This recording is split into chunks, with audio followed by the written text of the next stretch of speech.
Ang leptospirosis ay isang malubhang sakit na maaari mo makuha kung ikaw ay lumusong sa tubig baha.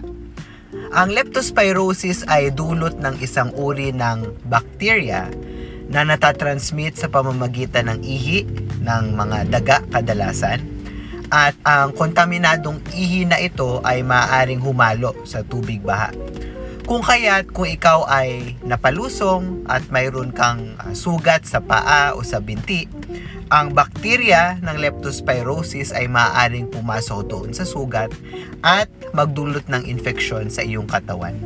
Paano ito maiiwasan? Una, kung kailangan talagang lumusong, dapat laging nakabota.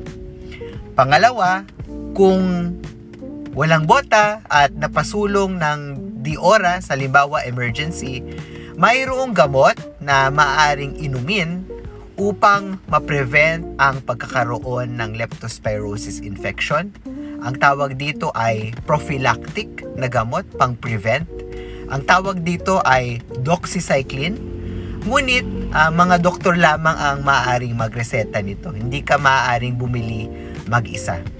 Kung ikaw ay napalusong ng walang bota at wala sa oras, mainam na magpa-check up pa rin sa doktor sapagkat baka kailangan mo ng doxycycline.